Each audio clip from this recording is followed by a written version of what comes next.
I'm now pleased to introduce our speaker, Lori Waldinger. Ms. Waldinger has served as an advocate and educational consultant in Southern California since 1980 in the field of special education. In her private practice, she has worked with families and professionals in advocating for students' educational rights to secure educational services and placement. She works with a broad range of students with varying needs and disabilities who qualify for special education, including students with learning disabilities, autism, emotional disturbance, physical disabilities, and vision and hearing impairment, as well as gifted students. Let's all please welcome Ms. Waldinger and thank her for being with us today. Thank you very much. I appreciate the introduction, Taylor, and welcome to everybody who's here. Unfortunately, I can't see you all, but I do appreciate your presence. And if you have questions throughout the talk, there are people standing by who will, if you put the question in the chat room, who will help go through those questions and pose them to me. And most of the questions I will try to get to through the presentation, or after the talk is done, I'll save some time to be able to chat with you all and answer whatever concerns you have. Next slide.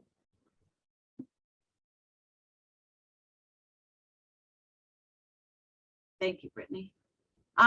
Just as a heads up, I'm not an attorney. My background is a special education teacher and an advocate in private practice. I've been in practice now for over 40 years. And besides my private practice, I work at UCLA at a project called UCLA Ties for Families, where our goal is working with students who have moved from DCFS into permanency, whether it be adoption, guardianship, kinship, whatever we can do to help support the families. We provide a full, what I call like a wraparound support team to the families, and I am the ed consultant on the team. And what we find quite often is these students have, or these kids have, educational issues that often impact their functioning, and that spills over into the home setting. So again, I'm not an attorney, and the information about schooling and COVID is a rapidly changing process, even as of this last month, and I'll talk about it in the presentation. There have been some legal changes.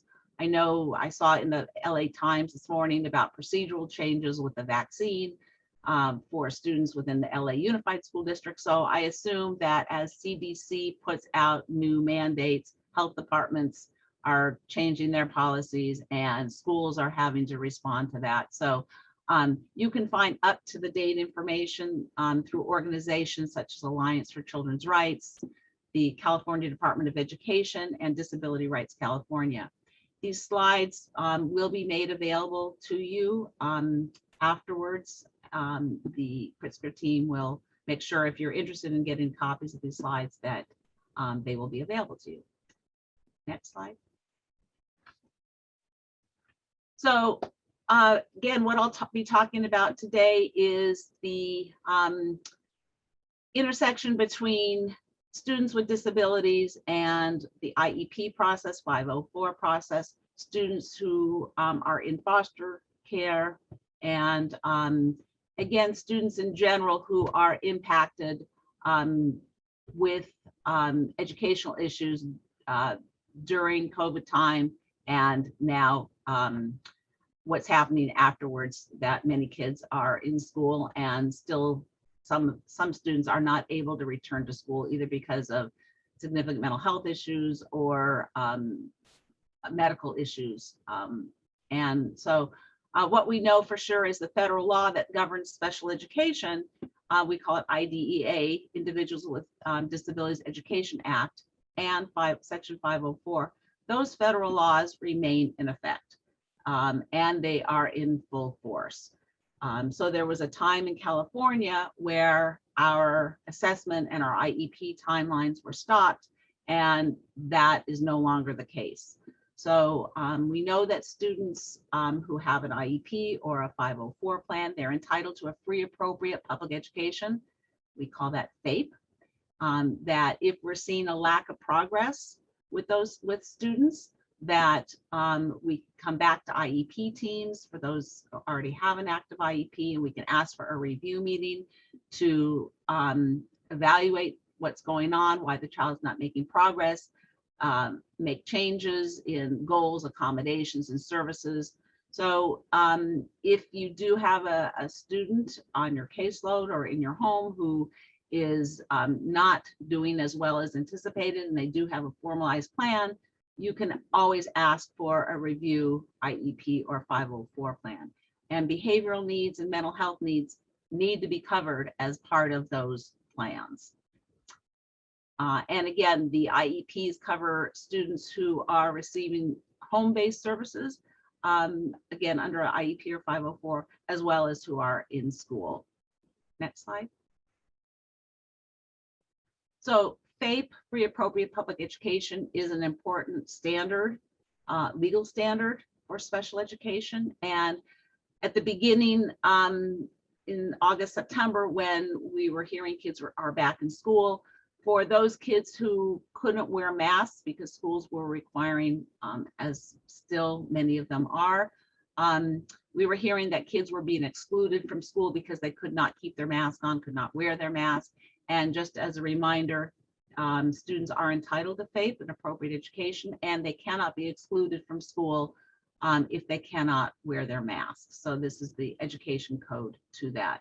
And again, we'll talk a little bit later, the continuum of least restrictive environment is still in place. We call that LRE, and how that impacts students with IEPs or 504s, because some students may be on home instruction, independent study, and that may not be the least restrictive environment for them. We'll talk a little bit about that, but that provision, LRE, least restrictive environment, is a part of the legal standard that we do need to address when we look at appropriate placements for students. And again, I've given you the sites to be able to explore this further. Next slide. So this is, again, as I said, an ever-changing landscape. And this is one example in California with our Assembly Bill 130, where there has been significant changes based on public concern and public interest law firms that have banded together with a group of parents whose kids were being negatively impacted by the legislation. In California, their AB 130 basically said the legislature recognized the importance of students being in school, and were basically saying, students, come to school, and if you can't come to school, we know we cannot deny your child an education, but we will provide you with what's called independent study, often referred to as IS. In Los Angeles Unified, for example, the independent study program is through City of Angels.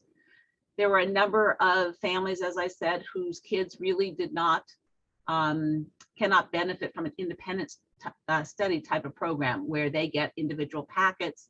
They are not, they don't get access to live instruction or remote teaching.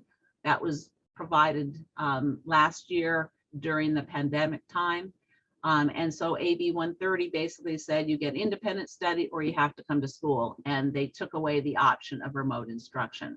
So I'm happy to report, after these slides were written, that with the help of Disability Rights California, with DREDA, a public interest law firm up north, the court basically decided that you're right, there's a number of students who could not benefit from independent study, and they did reinstate the distance learning for those students. I believe that there will be broad implications for students with disabilities across the state, and that if you do have a student who's either on your caseload or at home, and they do need, they did benefit from a remote instruction where there was live teaching going on and there was live interaction with other peers, that's something that you can, again, go back to the IEP table and ask for. Some kids on my caseload did very well at home with live instruction. Anxiety was reduced, participation did increase. Again, they had more contact with one-to-one in chats with teachers or special ed staff, with even special ed providers.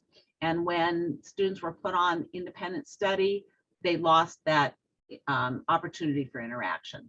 So again, it's an ever-changing landscape. We'll see how districts implement this remote live stream instruction. I know that there's been a lot of pushback by teachers where they're feeling that they cannot provide both live instruction and remote teaching, live stream teaching at the same time. And I know teachers, unions, and districts are grappling with this. So to be continued, we'll see where this happens or what happens. But if a student is placed on independent study, that's a decision that's made at the IEP team. The school district cannot just assign as if a student comes to school or is on independent study. So the IEP team needs to consider those legal standards that I mentioned, what's a free appropriate education for that student, and what's in the least restrictive environment. Often at home is the most restrictive environment because the student does not have access to typical developing kids. But for other kids, home instruction may be the least restrictive environment for them because, again, their anxiety has been reduced. It's a calmer environment. There's less transitions. There's less externalizing behavior that they're exposed to. So again, it needs to be made on an individual basis. And that's part of the role of the IEP team and the parent or educational rights holder to be involved with that decision. Next slide.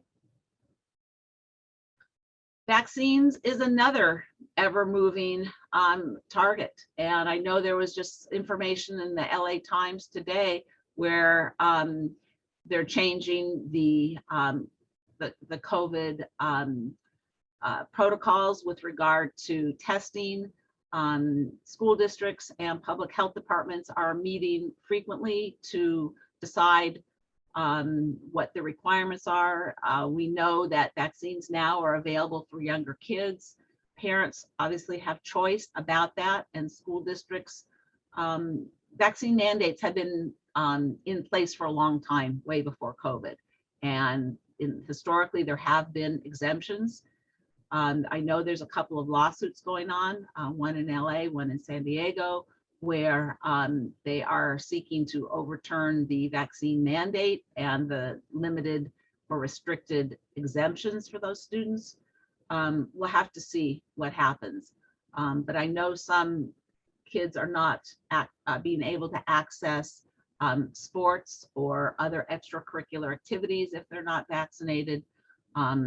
So all I can say is stay tuned and keep in touch with your schools, with your public health departments, and we'll have to see how this continues to play out. Next slide. One thing we do know about foster youth is many youth are struggling in school. We see, and again, this is historical information prior to the pandemic. We've seen low high school graduation rates. We've seen with foster youth frequent school changes, which often lead to learning gaps and has a negative social impact on students. Lower academic achievement and many students not being prepared to go on to college. Chronic absenteeism. With changes of residents, we see often delay of services and supports. We see many school districts that document high usage of special education services for students who are foster youth. Unfortunately, high dropout rates, and we saw a lot of this, especially during the pandemic. Again, we've seen high frequency of exclusionary school discipline with suspensions and expulsions, and as I said, high suspension rate. So many of these characteristics happen and these concerns happened before the pandemic. We saw an uptick in these concerns during the pandemic, and now afterwards, I think there are still big issues and concerns, and we've not solved this issue about how best to capture educational needs of our foster youth. Next slide. And again, these are not new laws, but just as a refresher, and hopefully you all know these, but for foster youth who are changing residence, they're entitled to have immediate enrollment in school. They're supposed to have expedited transfer of records. And that's really important to make sure there's continuity, especially in high school, of instruction. Adequate transportation to the school where they're going to be attending. And again, I'm hoping that you know that for many youth who do change residence, that they are entitled to stay in their school of origin, but in the sprawling area of LA County, for example, if you're moved to Lancaster, going to school on the west side may not be in the best interest of the youth, because you'd be spending more time potentially on a bus than you would in school. So there needs to be really a coordination of efforts to make sure that it is taken into consideration what is in the best interest of the youth in terms of where, if their resident changes, where they do go to school. AB 490, again, this is pre-pandemic, does allow for partial credits for youth who in high school have had frequent school changes. They need to make sure that they are not forced to take or retake classes because of either court-related activities or court hearings or placement changes. And again, immediate enrollment into courses that will allow them to meet all the graduation requirements, especially in the last 2 years of high school. This is really important to make sure that they are on target for graduation. And again, foster youth have access to their school records when they turn 16 or finish 10th grade. Just a note about reduced or partial credits, and I'll get into this a little bit later, but there has been a change for this year only for students impacted by the pandemic, not just foster youth and not just students who have IEPs, but juniors and seniors with the advance of AB 104, that there is also a reduced number of credits that is allowed for students who've negatively been impacted by COVID. They can take the minimum, they're entitled to get the minimum state requirements for graduation, which is 130 credits. So AB 104 did recognize that many of our youth in high school were impacted by COVID, and AB 104 did put into place grading options for students in high school, where some failing grades could be transferred, or again, poor grades could be transferred to pass, no pass. Some classes were waived, again, to get to the reduced, the required graduation credits of 130. And it also does allow for a 5th year if certain seniors do want to continue their education, want to improve their grades, want to take classes that they couldn't take during the pandemic, during remote teaching. So it makes it easier for students to get a 5th year of instruction. So again, just if you've got kids on your caseload or in your home who may be impacted, that's AB 104. Next slide.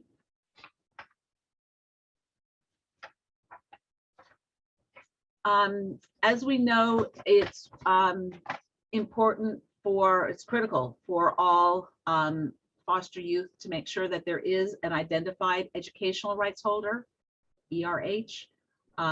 School districts will appoint a surrogate parent as educational rights holder if whoever a biological parent can't be found, or there has not been no prior assignment of a educational rights holder, and that needs to be done again within 30 days of realizing that there is no one who can be an informed educational rights holder for the student, an informed adult.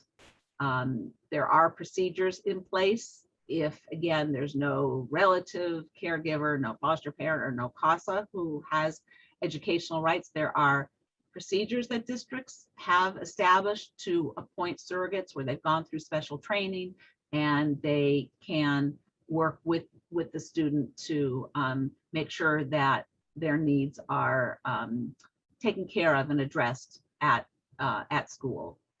And again, as part of the rights for foster youth, educationally related mental health services are to be provided. We look at also behavioral issues that may be impacting a student's ability to attend or do well in school, and also keeping the child welfare agencies involved in what's going on at school is important. I think all schools now have foster care liaisons. Some are housed at high schools, some are at the district office, depending on how the schools have set this arrangement up. But I found the foster care liaisons have been very, very helpful in getting access to records, in helping get kids enrolled in school, and helping identify if we need if we need a surrogate parent. So if you haven't identified who in your local area is that foster care liaison, I highly recommend that you make that connection. Next slide. And again, these are AB 167 and 216 have existed prior to the pandemic, so they are still in effect. As I mentioned, with AB 104, where we've got reduced credits for graduation, again, the AB 167 and 216 also can be put into place for foster youth who have had multiple school changes the last 2 years of high school, and their credits have been impacted.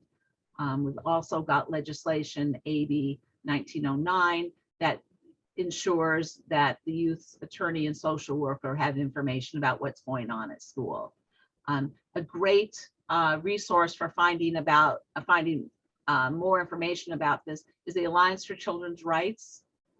They often have webinars such as this or information on their website. And I've given a link in the back of this presentation to Alliance for Children's Rights if you want to find out more information. Also, for college students who've gone through the foster system, application fees can be waived. There's Guardian Scholar programs at UCLA. We have a pretty robust Guardian Scholar program. It's also available at the community college level.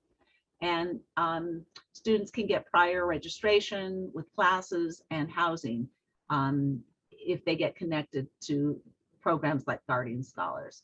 So more efforts, more money is being spent supporting foster youth in going to school, staying in school, and getting into programs such as colleges. Next slide, please. And I did briefly mention about educational rights holder. All students, foster youth, or other have to have somebody who has the legal rights to make educational decisions and to access records. That's critical. And if you have a student in your home who you don't know who the educational rights are, social workers are excellent resources to get that information. There are legal forms, the JV 535. That paperwork definitely is something that could be presented to the school to let them know who has the educational rights holder. Again, it's typically the biological parent unless the court has taken that right away and then appointed somebody else. And at IEP meetings or 504s, those are the people who can actually sign for educational testing, that can sign for placement and services for youth. So just make sure for social workers on your caseload or CASAs, you know who the educational rights holders are so you can get their written permission to help navigate through the process. Next slide, please. Okay, getting back to the new normal. And when we look at trying to define how a child is doing in school, I recommend that we look very broadly at what educational performance is when we define how a student is doing. So students are not measured just solely by their grades. They're measured academically in a very broad sense by their functioning. They're measured socially. We've got medical considerations to worry about or to think about, behavioral and psychological measures. So when we ask the question, how's your child doing in school, we again need to take a very broad view of educational functioning. And we really need to look at how did the student do during the year of remote instruction? What worked? Because for many students, things did work. And for other students, it did not work. And including the student in that discussion is very helpful to get their perspective. Was there a certain subject, math in particular, that did not work well via remote instruction? Was it a certain presentation style, like the chat rooms worked well? Were there problems with the technology usage? Was it an internet problem or just access to the computer or not knowing how to use a computer? If we can figure out what didn't work, we can try to correct it. So that we know what will work in the future. And if your again, student is on an IEP or a 504, what worked can be incorporated into those documents. What didn't work, accommodations and goals could be written to address those concerns. Next slide. So there's a concept in education we call compensatory education. And Comp Ed is provided for students who've been denied a free appropriate education, FAPE. There are more cases now going through due process and going through the courts to figure out, did a student actually regress? Are they entitled to Comp Ed? For example, if a student did not get speech services on an IEP, and that was a related service, or occupational therapy because OTs or speech therapists weren't available during the pandemic, those students are actually entitled to compensation for the missed instruction. And you can go back and you can inquire with the special ed staff, can you please give me a log of the hours that my student was entitled to services, and let's figure out, is there time due to those students that we need to make up for the lost time? Some schools are calling it a learning loss plan. Some school districts are calling it a learning mitigation plan, but there's a lot of state and federal dollars that have been put into place at school to support students who have had learning loss. And again, learning loss is identified by, as I mentioned before, asking questions, looking at your students' work performance and seeing if they've actually regressed during the year and a half where instruction was provided in an alternative way. The learning loss programs are supposed to be tailored to address the individual student's needs, and ask the school how they're planning on spending that money that they received to address learning loss. Go for the parents in the room, ask at your PTA meetings, ask at your community advisory committee meetings, how is the district spending the money on learning loss? Again, some districts are, for students with IEPs, are choosing to provide extended school year, extra services during the summer through extended school year programs, or some districts are also providing tutoring programs. So you've got to ask the questions to find out how they are, how the services are going to be provided, and then how to access those services. Next slide. So how to measure current level of functioning and progress. A lot of this is really developing a partnership with the school staff and asking lots of questions and documenting how the student is doing so that you can gather this information. Is the, as I mentioned, I look at educational performance in a very broad construct. So when you're asking how's the student doing, not just ask about academics, but also ask about behavior, mental health. Are we seeing anxiety, depression? Is the student withdrawn? How's the student functioning with their functional skills? For some of my little kids that were totally toilet trained and had a year of working with the family and things were going well, went back to school, and we saw a regression in that area. Socially, the kids have not had an experience during the height of the pandemic to have a lot of social interactions, and we've seen some regression in that area. But asking the teachers and the staff from their perspective what they're seeing is really important and allow you to be a partnership with trying to figure out how best to support the kids. And educational functioning also has to do with, as I said, social interactions during unstructured times as well as during the structured time in the classroom. And we also need to pay attention to kids getting to and from school. Often kids take buses to get to school. If they can't ride the bus for one reason or another, health issues or behavioral challenges, then workarounds need to be established so that that kid is getting to school. But knowing if there are issues and concerns is important. As I said, communication in writing. If it's not in writing, it doesn't exist. So emails are really important. And again, another benefit of the pandemic, I think teachers are using technology more to monitor, to communicate, to measure progress. So we just need to tap into those resources. Collecting documentation. Families are educational rights holders are entitled to get copies of students' records. They can make a written request to get copies of records and reports for the student. It's a 5-day turnaround in terms of you making the request, and then within 5 business days, educational rights holders entitled to get copies of those records, including test results. Schools are using more web-based curriculum now, such as the iReady or Excel, and many of those programs have built in what we call progress monitoring.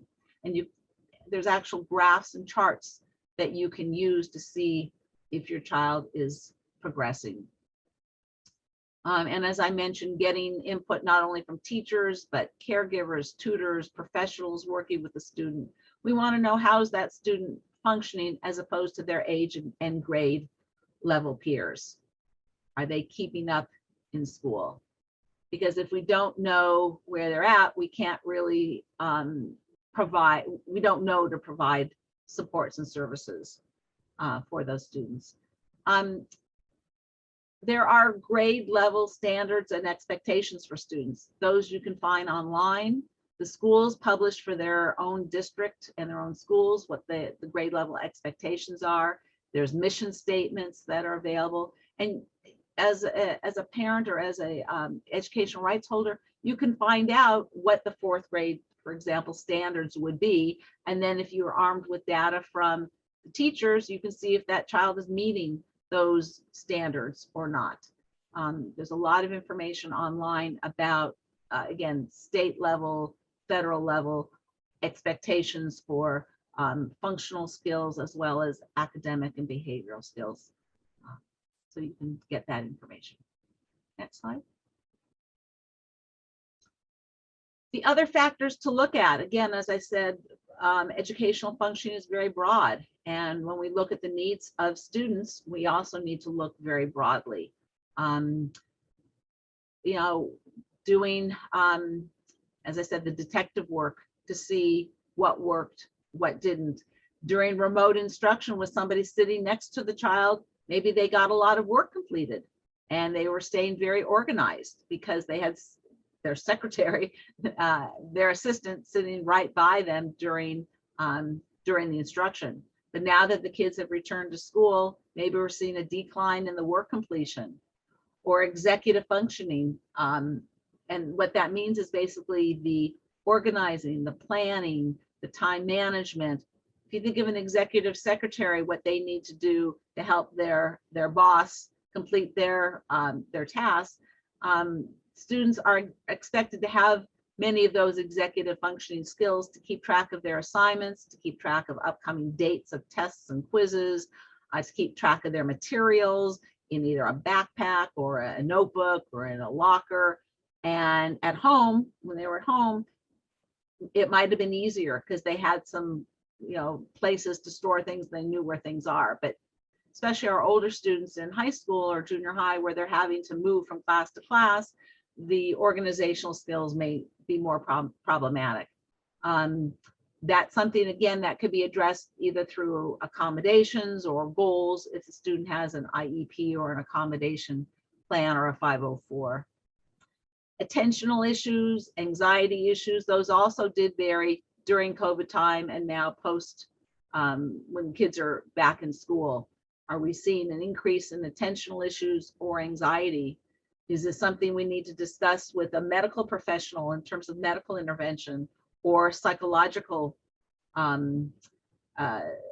therapist per se? Unfortunately, we've heard about a large number of kids who had increased depression, isolation, loneliness, increase in cyberbullying. These things we definitely need to pay attention to. And maybe we need to, again, swoop in and provide the students with some professional support to address these issues. School, for some kids, they can manage it very well. Sometimes it's overwhelming with all the components that they have to address. For some kids, we also saw a decrease in motivation. And motivation is really an internal force that drives behavior towards a goal. And if the students are unhappy, depressed, that motivation may be lacking. And we need to figure out what we can do to put supports into place to get that child back to a motivated state, whether it be through activities that they enjoy, either in school or out of school, rewards, but trying to find things that will help get the student back on track to get engaged with the school process. The other thing we need to figure out is, and again, connecting with the teacher can help with this. Are we seeing a skill deficit with our student, or are we seeing maladaptive behaviors? Is that partly what's going on? Because again, via an intervention at school, whether it be the IEP, a 504, or an accommodation plan, we can address a skill deficit and the behavioral issues, putting into place either, again, different kind of instruction or more support and services. And some of these questions may lead you to think, well, maybe this is beyond just typical COVID regression. Maybe we do need to get an evaluation for an IEP or a 504, and I'll talk a little bit about that. There is a responsibility that the school district has to seek out and serve students, it's called child find responsibility, who are not doing well because of a potential disability. And again, if behavioral adaptations aren't working, if supports aren't working to get that student back on track academically, then maybe we do need to do a formal evaluation and really look to see, is it a behavioral issue? Is it a disability? Is it what is adversely impacting that child's educational functioning? Sometimes just changing around the curriculum, sometimes a teacher change. Those can help with getting the child back on track. Sometimes it's a mismatch between, if the child is in 4th grade, but they still don't have a good foundation for reading. Maybe again, it's giving more reading support or changing the expectations. Sometimes that helps. Maybe we need to, again, address technology or access issues, or getting the child alternative materials so that they can access the curriculum.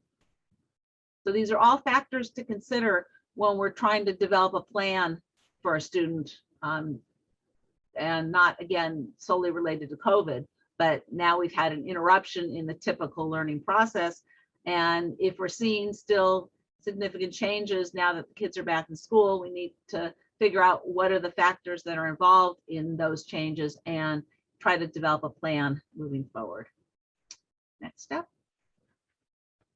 So as I said, there are lots and lots of plans that can be put into place. And there are, as I said, pre-referral interventions that are supposed to be done before an IEP. Some schools have student study planning team meetings. Some call it student study team or child success team. All school districts have some kind of pre-IEP referral process. Sometimes there are services under Title I, or now that there's money for the learning recovery, learning loss programs. It's important to find out what's available at the school if you do suspect that your child or your client is falling behind, so that we can put into place those interventions ASAP. Because the goal is that we can close that gap, that learning gap for that child by putting into place these interventions. And if for some reason that gap is not closing after the those referrals have been put into place for a while, that's the time that we're going to need to seek out more intensive supports for the student. Again, identifying the areas where the support is needed. Maybe it's only in reading or only in math, or again, behavioral issues. So again, communicating with the school staff will help us identify where we need to put in place some support. Frequent progress monitoring. That's really critical to see, are we on the right trajectory to closing that gap? Or is the child not making the anticipated progress and we need to switch gears or put into place more intensive support for that student? As I said, student study planning team meetings are often the first place to ask for a meeting. Educational rights holders attend that meeting. Teachers, psychologists, often a school nurse might come, administrator, and they really look at where there are some challenges and what accommodations could be put into place that's already existing within the school or within the SELPA. And this also goes for students who are attending private schools. They have some level of meeting. Some of them call it a step plan, but there's whether your student is in a parochial school, a charter school, magnet private, the same process of inquiry should take place, and then beginning to develop some kind of plan, either informal or formal plan, to see if we can get that student back on track. The other thing I highly recommend, again, wherever your student is involved in school, is make sure everything is documented in writing. So if there are behavioral concerns, educational concerns, please keep an ongoing dialogue with the school staff as to what those concerns are, because then it's helpful to look over time. As an advocate, I would look at the school records, I would look in the files, and I would see, yes, there was a number of school meetings, there are a number of emails, there are a number of attempts to mitigate the learning problem. But again, if there's no written documentation of the concerns or making sure that meetings are documented in writing, then we don't know what's been tried and what's been put into place. There are two federal plans that I've been talking about. There's the IEP and the 504, and I'm hoping that most of you know about these plans. The IEP is a federal law that requires eligibility, and then services, and again, assessments are done, services are identified if the student does qualify, and it's a formal contract, like a plan, that's reviewed on an annual basis, and every 3 years eligibility is reestablished. 504 plans are accommodation plans, another federal plan that is a product of the general education division, and The accommodations are put into place to support a student where they may have an identified disability, where a major life activity such as learning is impacted. And again, it's a written plan. Services are not typically provided with a 504 plan. It can be, but it's a function of the gen ed of general education as opposed to special ed, where special ed, the IEP is a different pot of state and federal dollars. And depending on, again, as you've gone through and analyzed educational needs for the student, do they need intensive services, or do they need simply accommodations such as preferential seating in a classroom or extended time to complete their homework? So they may, if under an IEP, they can get actual services from specialists to help close that gap.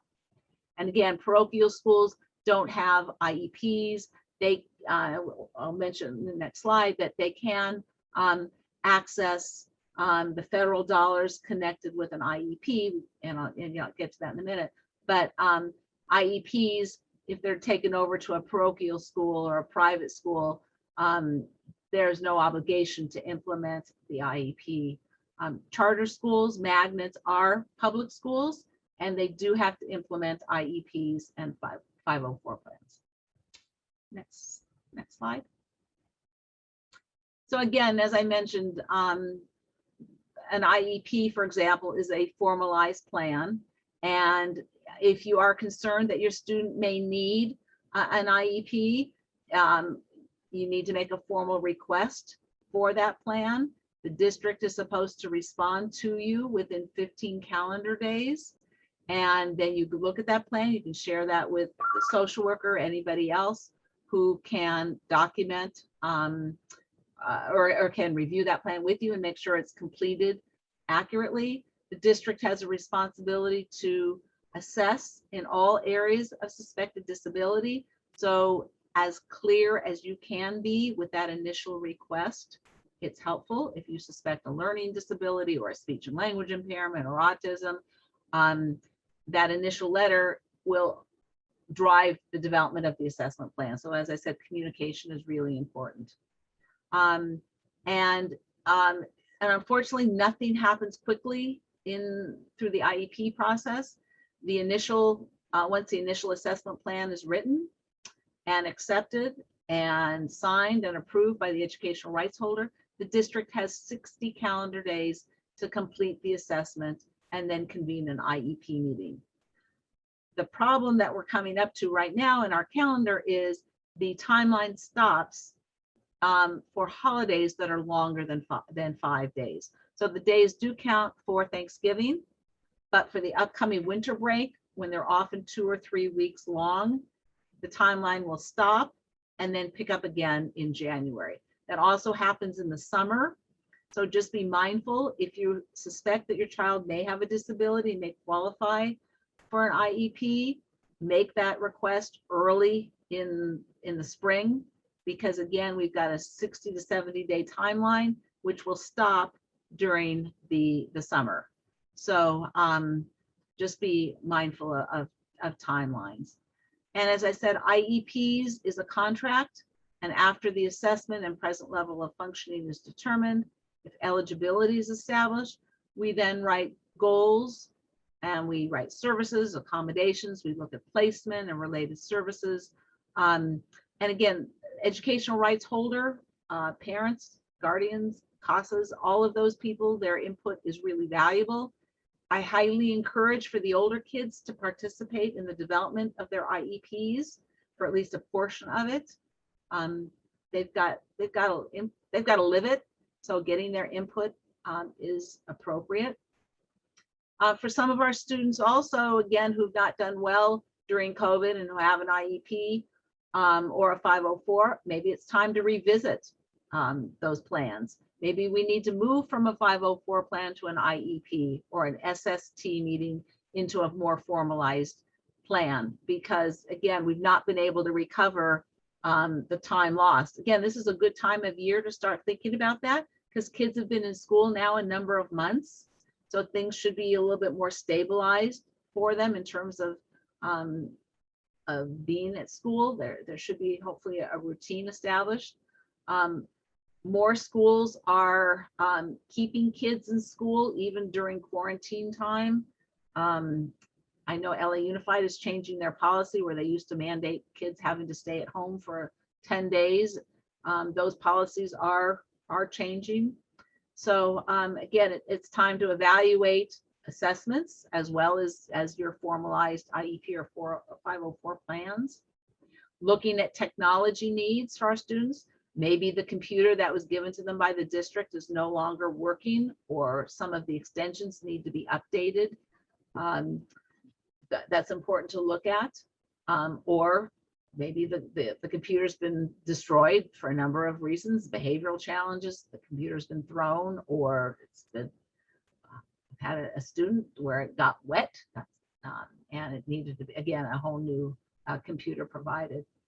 As part of the IEP for our older students, individual transition plans are an important part of the IEP.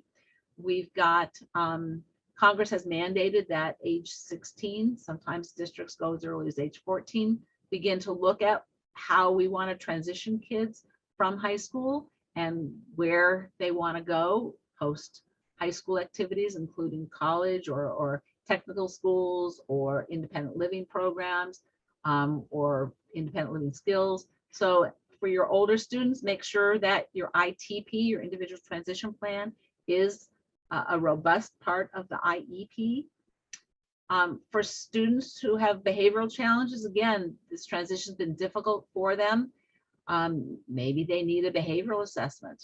And then depending on the findings of the behavioral assessment, we need a behavioral intervention plan. Put that into place to better support the students. Maybe they need additional adult support. Maybe they need a change in classroom. These are all discussions. Once you have information about how that child is functioning, we can put into place a plan with, again, with professional support to better support that student in school.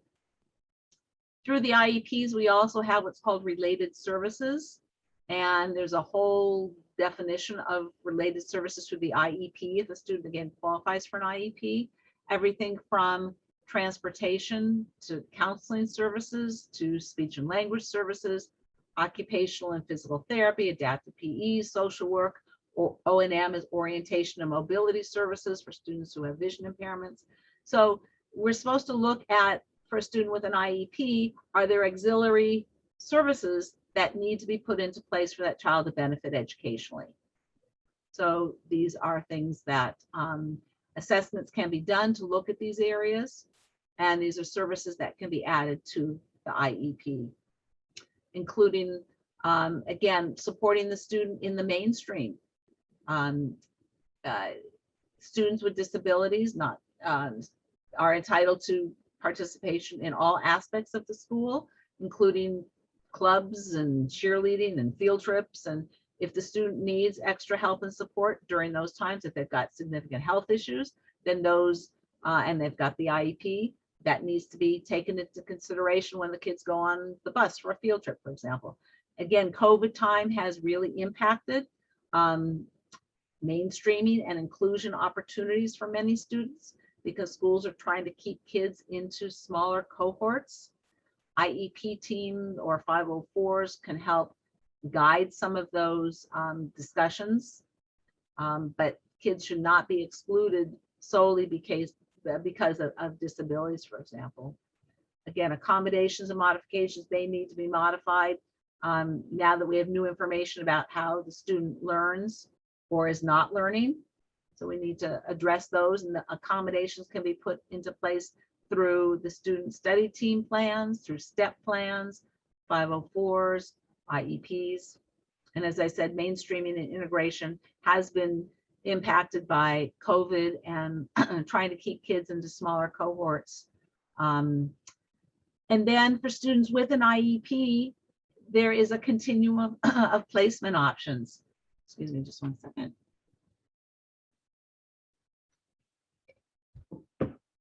We've got placement, one of the standards that I mentioned previously, besides a free appropriate education, we look at LRE, least restrictive environment. And so we want to make sure that our students are educated as close to their home as possible, if that's appropriate. We want to make sure that they're educated with non-disabled kids as much as possible. And based on what the kids' needs are, they could be maintained. We have to explore, can they be, their educational needs be maintained in a general education setting with maybe special ed being pushed into them in their gen ed classes, or do they need a little bit of pull out time in a special ed class? Are there collaborative model teaching programs going on, co-teaching, or do they need a special day class where the majority of their instruction is in a special ed setting, where they have access to a special ed teachers and aides in a smaller setting? Or do they need a non-public school where there's often more behavioral and psychological support? A non-public school, again, maybe further away from their home with less typical developing kids, but for some students that may be the least restrictive environment for them because they need a higher level of intensive instruction and support. We also have for students on the continuum home hospital teaching. That's a very restrictive setting, but for some kids, they're thriving in that kind of a setting. Even if kids are in medical facilities or psychiatric hospitals, those kids are entitled to an education, and there are educational programs set up for educating kids at home and in hospital settings, as well as in residential settings. We do have, again, a number of residential settings where they can get access to a full continuum of educational opportunities. Some residential programs are in state and some are not, and these are provided for by school districts. If we have students who are not under an IEP but do need support, post-adoption services is another agency to explore additional support for students if, again, their behavior and their learning needs are such that they require a much more intensive educational setting, along with possible mental health support and other supports. Next slide. So again, for students that are in private schools, the same inquiry, same line of questioning can be had with the private school staff. And for those students who have IEPs, but parents have just chosen to put them in a private school, including parochial, there are individual service plans, ISP, that can be developed. And the federal dollars connected to the IEP can be used as consultation to the school staff to make sure that they continue to monitor how that child is doing. It doesn't guarantee a free appropriate public education, but again, it is a way to make sure that the IEP through the individual service plan is still in place.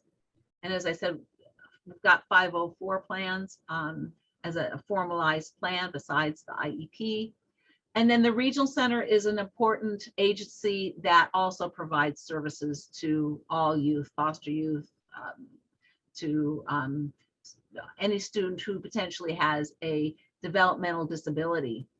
And again, I'm hoping that I am, that this is not new information to you all, but the regional center, as you know, for the little ones, the 0 to 3 population, they've got the individual family service plans, and the regional center often takes the lead for the little ones at 0 to 3, and then beyond age 3, you've got your transition services. And again, regional centers are in business. They were in business during COVID time. And the regional center services, again, covers students with developmental disabilities, and it can run in addition to an IEP or a 504. They're not exclusionary. And during the COVID at home time, remote instruction, regional center did step up services and were providing support to students at home. and they have a plan called an IPP, which is individual program plan, and those also should be, those are renewed every 3 years. But again, if there's a change in circumstances, you can request through the IPP, through your service worker, that the IPP gets reviewed. Maybe we need additional respite hours, or attendant personal care services, or adaptive behavior services. So again, there are regional center is an important partner to the whole process of getting supports for foster youth and all youth if they're again having a developmental delay. Next slide. So again, school takes up a lot of time for kids, and some kids do well in school and thrive, and it's their happy place. But there's a lot of kids who don't find school easy or fun. I just think it's important for all kids to make sure that their self-esteem and their motivation is really looked at, and it could potentially, for our older students, when they're motivated, it could lead into a vocation or a job or a career for them. So just making sure that there's a good balance of helping the student feel good about themselves, whether it be sports or music or dance, drama. Students should not be spending hours and hours and hours every day working on homework. And if that's the case, then definitely go back into the school setting and work out an accommodation for completion of homework. Maybe again, it's done in an after-school program where there's adult support there and technology support who can help out. But looking at the other aspects is really important too. There's an interesting trend that's going on now, and we'll see if it holds. Again, another reaction of the pandemic, called mastery grading.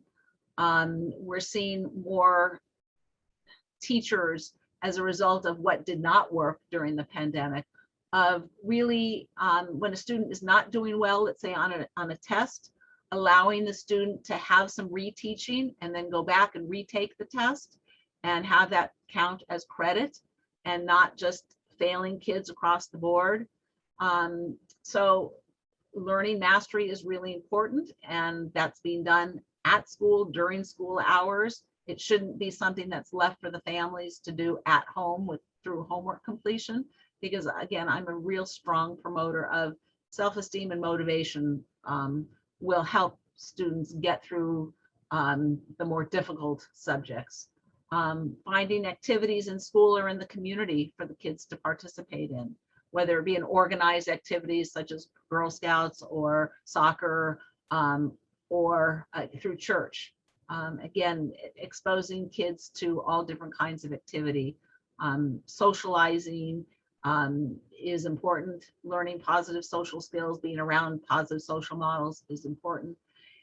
There's lots of skills taught through sports and drama and activities, such as, again, the executive functioning skills, where kids are learning to plan their time and their time management, communication skills, working on self-confidence and self-worth. Again, these are all really important characteristics that will, if they're fostered, can carry over into the school and build, again, individual grit. And I think it's also really important to incorporate functional academics into home activities. When you're cooking or building things, money, calendaring, math, budgeting. For the older kids, learning, again, money management, taxes, all of these skills are the basic academics, but again, kids are learning to generalize these in the real world setting, letting them, if you're going to the market, estimating how much it's going to cost. And if kids are given $10, figuring out what can they buy for $10, will they have enough money? All those are important high-level thinking skills that, again, will support school achievement. Helping develop a positive mindset for the students. really trying to find a good balance between work and school and fun activities.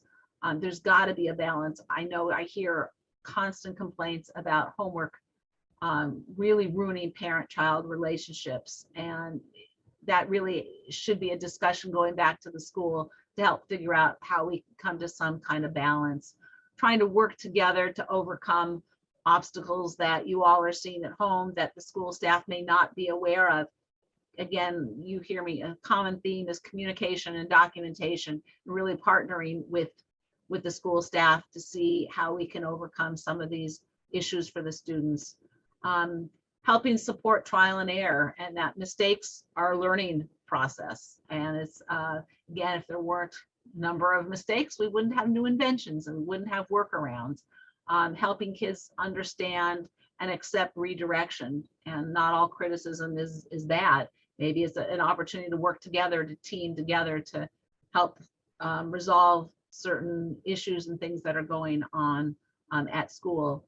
Again, cooperation amongst a group is a really important skill to learn. More and more kids are doing, well, pre-pandemic, we're working together cooperatively in groups, and I'm hoping they're getting small group experiences to, again, solve problems together and work together. So again, my take home really is, and the next slide is asking questions, doing inquiries, partnering with the school staff, documenting things in writing, and really being a strong advocate for the student. I just want to compliment you all on the hard work that you're all doing, because I know pre-pandemic, post-pandemic, and during the pandemic, the work raising kids, working with kids, working through the bureaucracies, it's definitely hard work. You got to take care of yourselves if you're going to take care of others. So I just want to give you all a shout out for all the hard work that you've had to go through. And again, if you can develop a partnership with other families, with other workers, with other colleagues, and helping these kids get through school, I think we will all benefit. And the next slide, I've given you some resources. Taylor, if you want to step in, there's another slide. Oh, here it is. Thank you. There's a lot of websites to go to here where you can get more specific information on all of the different plans that I've mentioned. Also some that are more legal references. It is an ever-changing world, and trying to stay update in webinars like these are great. And thank you for Pritzker for allowing me to be able to present and speak and share this information with you all. Great. Thank you so much, Lori. That was wonderful. Let's all give our speaker a round of applause and thank her so much for the helpful information. Yeah, so Vanessa will be sharing the slides after the talk, and the resource list is in there, so we'll be happy to share it with you. Lori, we got quite a few questions, and the students did a great job of compiling them. And let's see, I'll start with one, and then maybe the students want to share a few. Someone asked, as you were going over the rights of students in foster care, whether those rights were specific to K through 12, or whether it also includes TK or state preschool. Again, as far as I know, that these are rights that cover the full span of preschool all the way through K-12, and then there's some obviously that affect college age kids. But yes, these do carry over for the little ones too. Great, thank you. And then the next question was also in reference to rights for youth in foster care regarding the number of credits. How many youth, or excuse me, does this also apply to youth on probation or youth with an open DCFS case? Absolutely, yes. Yeah. For this year, again, due to the pandemic, the 130 for AB 104 absolutely impacts for this school year all kids, yes. And then again, foster youth, there are other laws that do allow them to get the minimum state requirements. Great, thank you so much. The next question was in reference to coordinating various help and support around IEP 504 plans. And the person asked what tools can be used to monitor a student's progress if they're being homeschooled. That's good. Thank you for that. All kids who are homeschooled have to be enrolled in some kind of formal homeschooling. For some private programs, an affidavit is filled out with the state, and whichever program you're using for homeschooling, they should have a built-in progress monitoring system, whether it be computer-based work or packet systems. So I would go back to whoever is monitoring that homeschool program and ask them, again, what is the pacing plan? Is my child keeping up with the pace that is expected for the child based on, again, where the child is at and where they're expected to be. So yes, it would be going back to whoever is implementing the homeschool program and just trying to find out from them what's the expectations and is my child meeting those expectations. Thank you so much. Next question was also in reference to IEP and 504 plans and whether those plans can follow a student into college. Thank you. That's a very good question. So for an IEP, the district's responsibility ends once a student graduates and gets a high school diploma. So there's lots of different ways to get a high school diploma and at different ages. But once that diploma is given, then the IEP, the school district's responsibility is done. The family can take, the student can take the plan to the college and then they adapt it and are covered under the Americans with Disabilities Act and Section 504, and those accommodations can transfer over to the college. For certain students, where they are not going to get a diploma because they're not able to master many of those classes, and they can get a certificate of completion, and they can continue their education up until age 22. So certain students with significant disabilities, where they're not diploma track, they can again take that certificate of completion at age 22. The school district's responsibility has ceased. They can work with regional centers and get into any kind of program and get accommodations, again, based on Americans with Disabilities Act, if they're able to get a job or further education or Department of Rehab. Great. Thank you so much. Next question was in reference to charter schools and the individuals having some difficulty working with the charter school teachers and staff.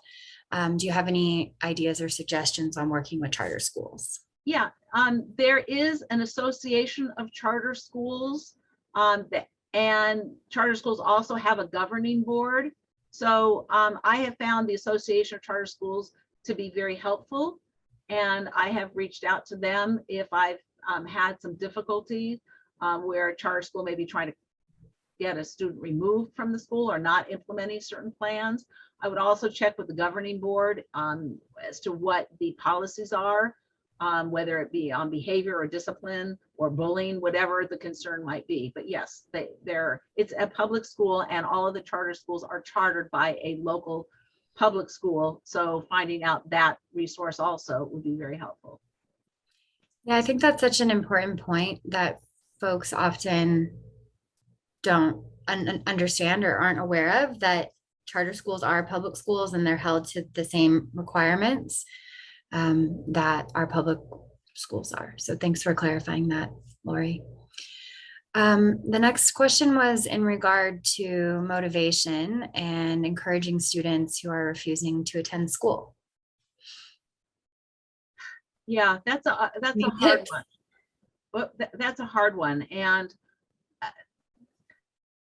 trying to find workarounds, and a lot depends on the age of the students, because maybe it's just not the right teaching program method Maybe it's the school is too big. Maybe there are, again, charter schools, or there are magnet schools. If the child is interested in a particular subject, if they excel in, I don't know, STEM kind of programs or the arts, maybe there's a magnet school or a charter school that is a smaller school setting that might be better suited for that particular child's interest or learning style.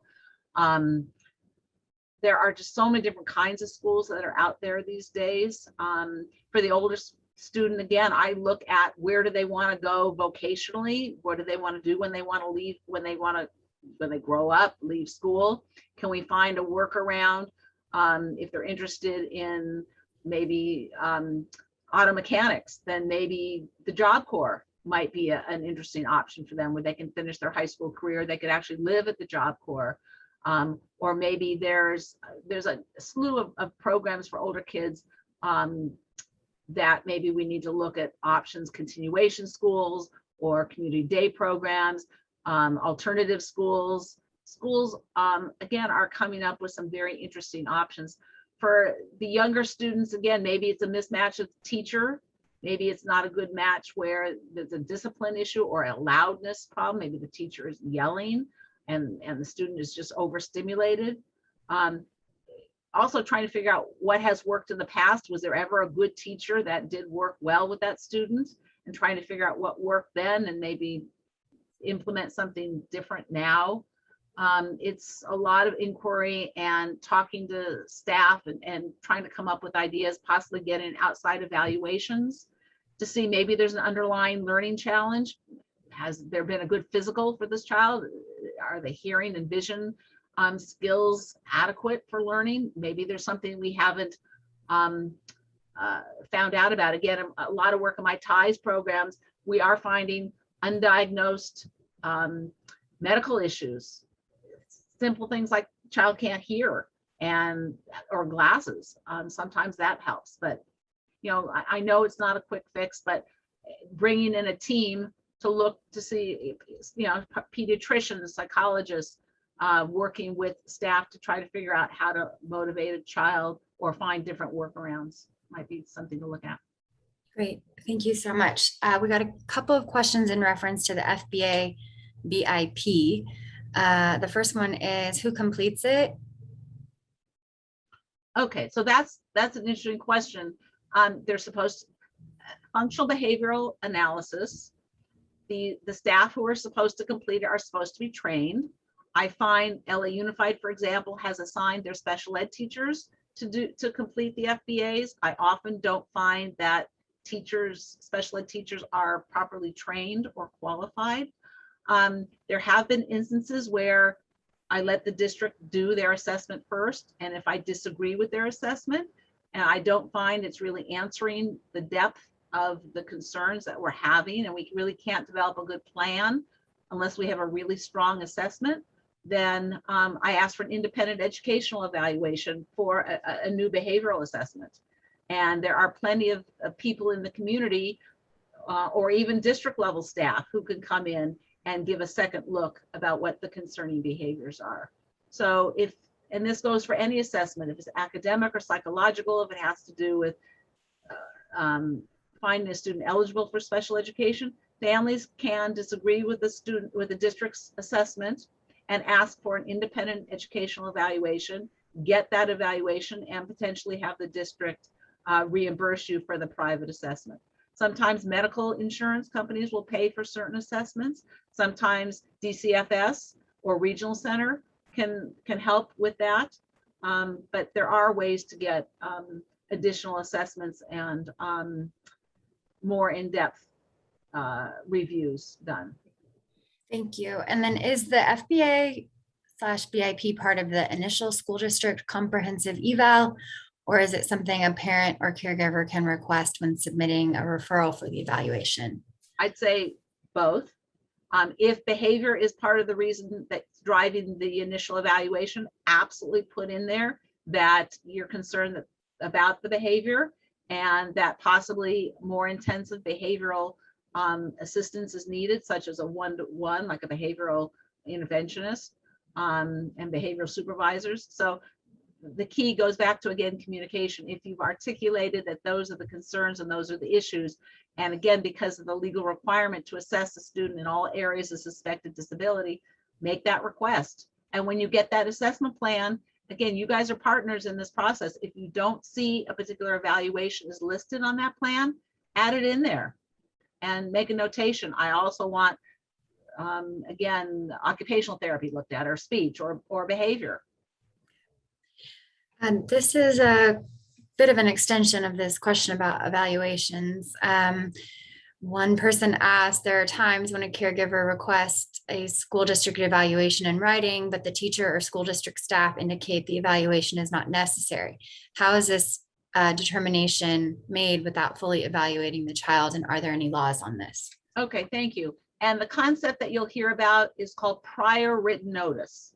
So if you've made a request, whether it be for an evaluation or a service, and the district denies it or the school denies it, they're supposed to give you a formal prior written notice of that denial. And they're supposed to give you justification why they are turning down that request.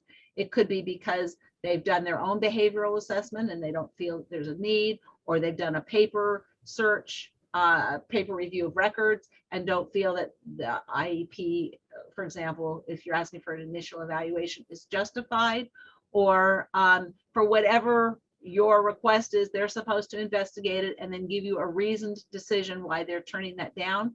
You always have due process rights, both 504 and IEP, because they're state and federal laws. You have due process rights to say thank you, but I disagree. I'm going to seek out legal services. Again, you've got some great public interest law firms that are out there, Public Counsel, Disability Rights California. My list has some of those listed, my resource list. And you can say, again, respectfully, I disagree, and challenge that. Great. Next question is in reference to the immediate enrollment requirement. So when enrolling a DCFS young person to school, this person often encounters issues and where school records are required. There's often delays in getting these records. In situations where important documents required for school enrollment are delayed, who enforces expedited enrollment when the records are not immediately available?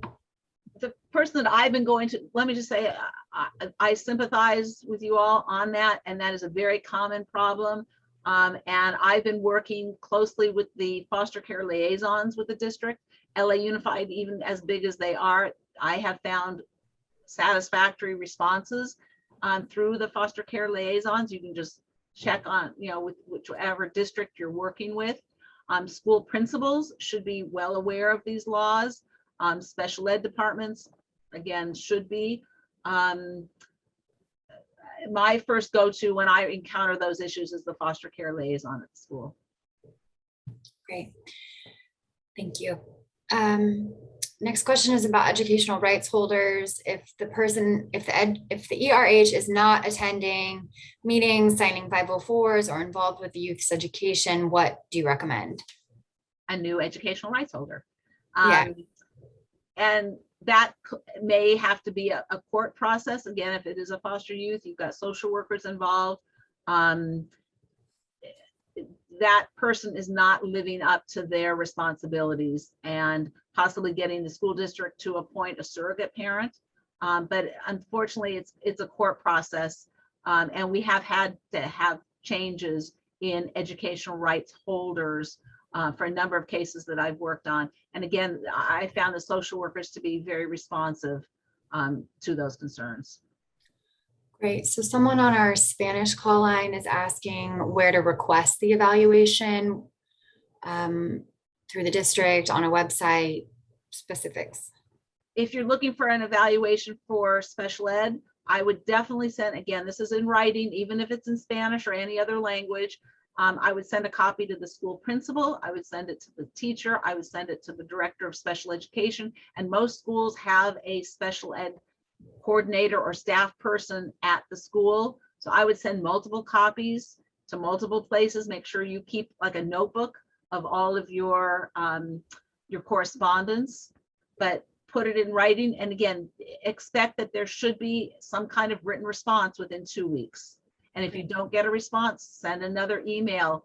And there are compliance processes. If you're not getting satisfactory responses, there's a whole legal procedure that can be taken up against the school or the school district if they're not following the timelines, or, as I said, with certain procedures. If there's a huge delay in services, I had mentioned comp ed, compensatory services. If for some reason, and there's been lawsuits filed on this, where parents have adequately asked for support and services and districts have ignored them for years, parents have been awarded, years back of services for students, even beyond high school age, for these kind of compliance issues. So written documentation is critical. But yeah, start with your local school, special ed coordinator and principal at the school.